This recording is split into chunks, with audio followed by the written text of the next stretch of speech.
So welcome back. This is part 2 of our intro. It's like we haven't even left. So where we ended was we kind of talked about ourselves, who we are. So we're going to go ahead and just introduce ourselves and our title again for the second one, for anyone who has missed the first one, and maybe they'll want to go back and listen to the first one. So I'll have Susie, you go ahead and start. All right, I'm Susie Edgar. I am the director here at Her Health Women's Center. And my name is Kathy Wentz, and I'm the Director of Nursing at Her Health Women's Center. And I'll have you go ahead. And I'm Rose Weber, and I'm the Director of Administration and Development.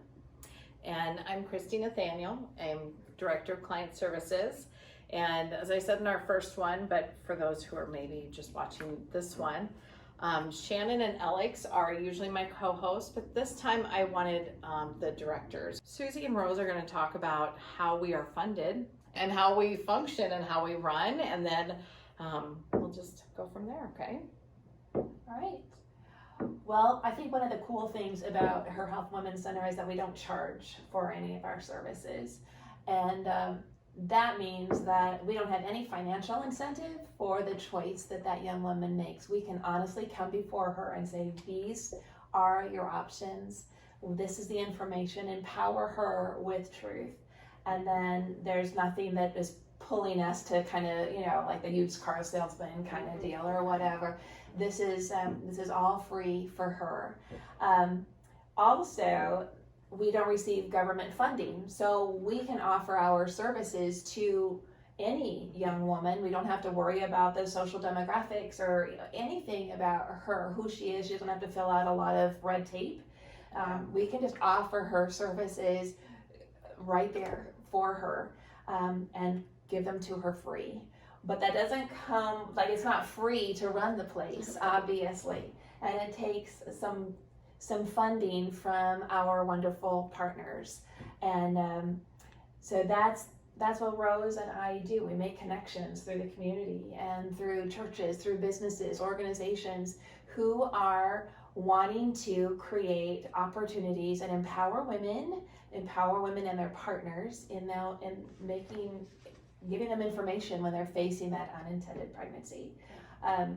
Some people might say, well, really, how many people face unintended pregnancies? Well, statistics say that almost half of pregnancies in Siouxland, in Woodbury County, whatever, are unintended, So no matter if they're married or single or whatever, almost half are unintended pregnancies. So we do provide a space for women when they're trying to navigate all those decisions. I mean, it's all about relationships, Yeah. connecting with people, whether it's the church or the business or whatever, but also the events, and making our awareness out there. So you see us out in the communities, you see us, Susie speaks wonderfully, you're all around the different churches that will want to hear more about our message and what we do, but also just our banquet.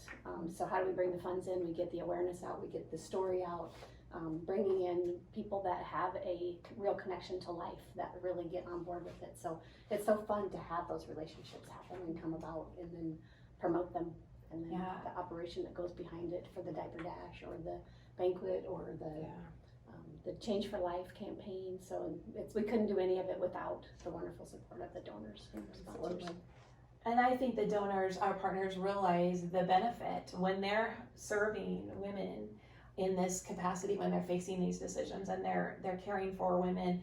Then those women and their partners, they become better parents, and better parents create better families, and better families create better communities. So it's a win-win all around. And it's nice to tell our clients, when they're like, well, how much is this going to cost? And it's like, well, no, there's no charge. It's at no cost to you.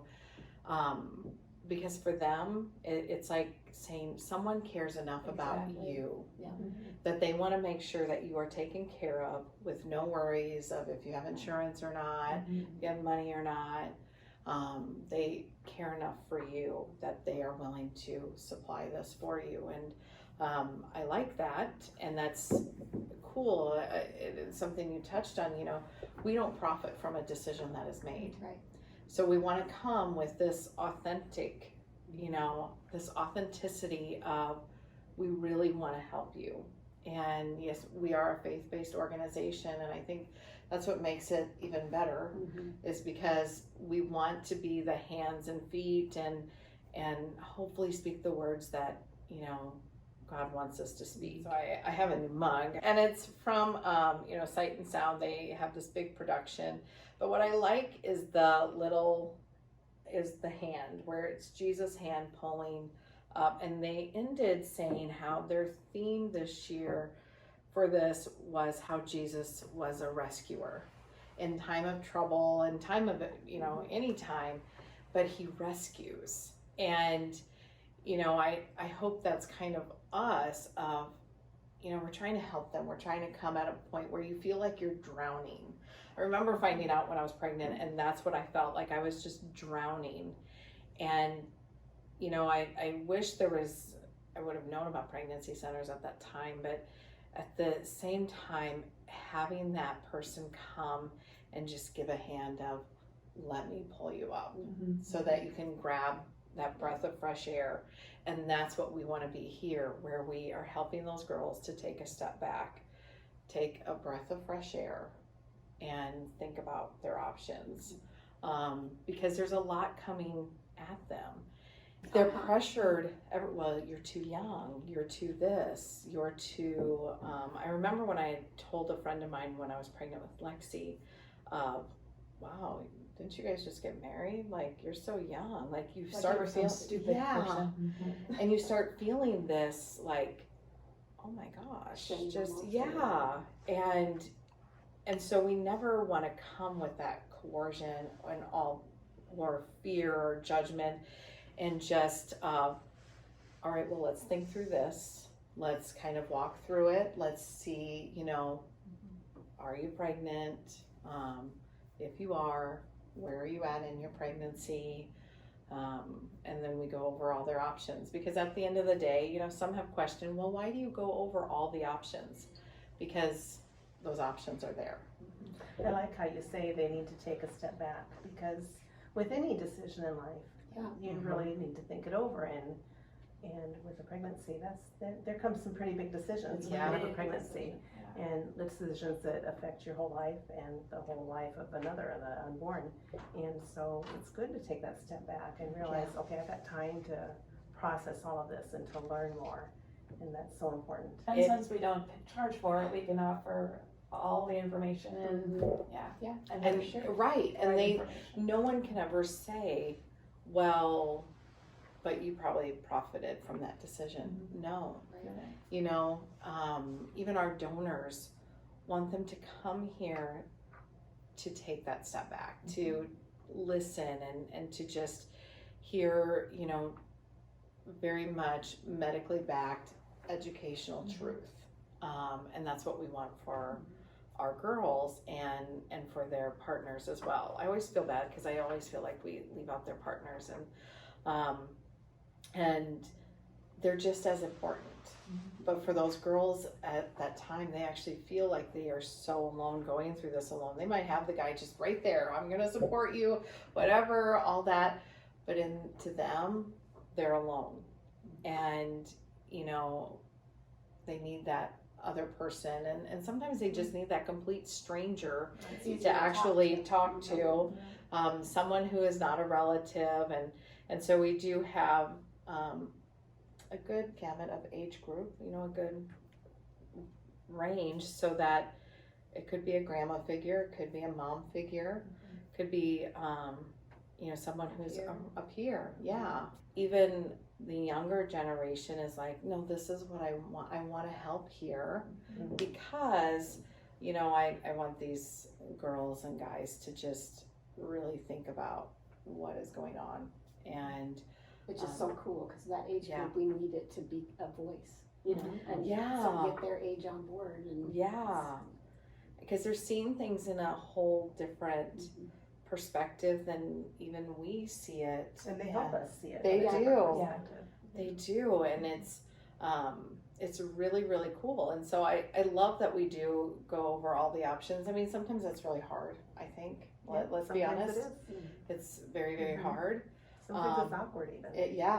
And but I remember one it's been a few years where, you know, this one gal was just, I'd gone over all of her options, and she was so grateful that we did, because she had made a choice quite a few years ago that she had regretted. And she's like, no one ever went over that with me before.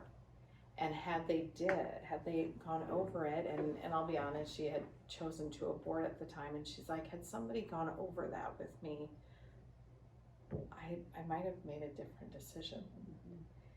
And that really impacted me, because we want them to know all their options, because somebody is going to tell them about all their options, right? And so we want to be that person who is just talking to them so that they can come to that best decision for them. Yeah, I've heard that from women too. We do follow-up calls when we have clients here. We like to follow up with them and see how they're doing, and sometimes it's to find out, what did you decide, because sometimes we don't know by the time they left here what they want to do. But I hear that from women that, thank you for just being there and letting me know what my options are. So it is important. It is, and it builds a trust, because And they feel loved. And they cared for. do, That's the goal. and we want them to feel loved. I mean, we always say, you're valued, you're loved, you matter, and we have to be authentic with that. And again, back to my theme for the year of, we want them to have that abundant life of, knowing that they are valued, knowing that they are loved, knowing that they matter, and and just to think that, maybe they were chosen for such a time as this. I love that part of, the Bible, for such a time as this, you were chosen. And so we want them to know that. And so I don't, and I hear Eric's computer. I'm calling Eric out on his computer over here. So Eric, who you haven't seen, is the one that's always recording. Sometime soon, he's going to be on the other side of this. So his computer is beeping back here, and it's making me want to laugh a lot. So that's my childness that's coming out. Anyway, so let's kind of change about some of the newness and changes that are going to be happening. And so I'm going to turn to my left, because one of these changes is Rose. So Rose, tell us about some of the changes happening. Well, there's been a lot of change. That's kind of been the theme of my life for the last year since we moved here. But due to some personal changes that have happened at home, I had to prayerfully consider, and I'm going to be stepping down in my role as director. It was a very hard decision to come to, because I absolutely love these women and this mission and what I do here. So having, not that I have a theme, but what I would say is I'm trying to keep a balanced life. You don't know my life story, but it's kind of crazy as it relates to moving and change. So trying to keep a better balance in things. So for that, thankfully they wanted me to stay on. So I get to keep working in this amazing ministry alongside these ladies, but at a different capacity. What's cool is about when Rose is stepping down in what her original was, but she still is staying in parts that she is very gifted in. And then that's what I love about being here, is like we kind of figure out where our strengths are and where we need help and our weaknesses, and we're kind of navigating through that. And Rose, we know her strengths, and she complements the team so very well with her strengths. The one thing that we always ask, so you guys all get to answer, but me, because I've already answered this. What is one person or situation that has influenced you? I can go first, because I have mine on the top All right. of my head. Oh, good job. Corey Ten Boom is the Wow. person that influenced me. The Hiding Place is a movie about her life and a book about her life, and I watched that at a younger age than I am now. No, I was kidding. Just really affected me. I probably was a teenager at that time, and she I believe she's from Holland, but during the Holocaust, they they housed, or in secret housed Jews to keep them safe, and they ended up getting caught, and then they were sent to concentration camps, and her family ended up being killed, and she wasn't. But the story of her life just goes through her faith and her perseverance, and wow, it just wowed me. And so that is my person. And if you have never watched The Hiding Place or read the book, probably read the book, because now the movie's so old it's not very fun to watch. watch. Would be weird. So read the book, The Hiding Place. A fun fact on that, she stayed at my mom's house when she was growing up. No way. She came and spoke. Isn't that Wow. So I had to make sure I didn't make that up. So Mom, I asked her a couple weeks ago because it was mentioned at our church, and I said, do I remember this right? Did she stay? And she goes, oh yeah, she told us all about the time she was in the concentration camps and the soldier there, you know, the whole story with the how they were treated, and then he came and listened to her speak. And he wanted to shake her hand. That gives me and goosebumps. It was so I never powerful. heard her speak except on video, but that's very cool. Well, good. I'm glad you said Corrie ten Boom, because I was just listening this morning to the news, and they were talking about Johnny Erickson. Yes. And I have been listening. I've listened to a number of podcasts of her, but long story short for Johnny is that when she was 17 years old, she unfortunately dove into a shallow lake and broke her spine, where she ended up as a quadriplegic. And I think it's this year that she's celebrated, and she literally celebrates 50 years of being a quadriplegic, which means you can't move your arms or your legs. She's completely under the care of other people, but she has such a joy and an amazing perspective on suffering. I mean, we're all going to face suffering in life. Yeah. We're all going to face disappointments. We're all going to come to a fork in the road and go, okay, do I take the easy way or do I take the right way? We're all going to come to those places, and she's one of those that has faced such difficulty and has come to with such a graciousness and such an example of rejoicing even during difficulty. What an inspiration. Absolutely. And now she has this ministry for people with physical disabilities, and she has camps all around the nation and around the world where families can come. Johnny and Friends. It's just a really cool place. So what about you? Well, I would say that the person that influenced me the most also happened in my teen years, and it's not anyone that's famous other than to our family, and that would be my husband. Aww. I wasn't gonna cry. We put Kleenexes now. Geez. Okay. But yeah, he just has always been there. He's just always steady. Loves me where I'm at. All the messes I've been through, the things he's dragged me through, or I've dragged him through, we've gotten through together. But just always just consistent and simple, but just can't imagine doing life with anyone else. And God has been exceptionally faithful through all of those steps, through all the moves, through all the the ups and downs. It's exciting. You know, I've lived more of a roller coaster than a train ride, and I wouldn't change it for anything. You know, we met some really cool people, experienced some really neat things, but I would definitely pick the roller coaster over the train, and that's largely in part with him. So, thank you guys. Thank you for being a part of this. We do want you to know that hopefully you heard from us how much we do just love and cherish the people that are coming in. No matter what aspect they are coming in, they are loved, they are cherished, but you are loved, you are valued, you do matter, and we want to be here for you. So if you are facing challenges in your life, or if you're facing unintended pregnancy, please do just contact us. Behind us, this is actually our banner that we have for Her Health Let's Talk, but it has our appointment line and our website on there. So do call us and do find us on TikTok and Snapchat. One of our interns, Bethany, has been super amazing at getting stuff out on TikTok. So do look for Connected for Life on there and Her Health Let's Talk. Anyway, thank you guys. Thank you for being here. Thank you for just being a part of this organization and just loving on people. And so that's Yeah.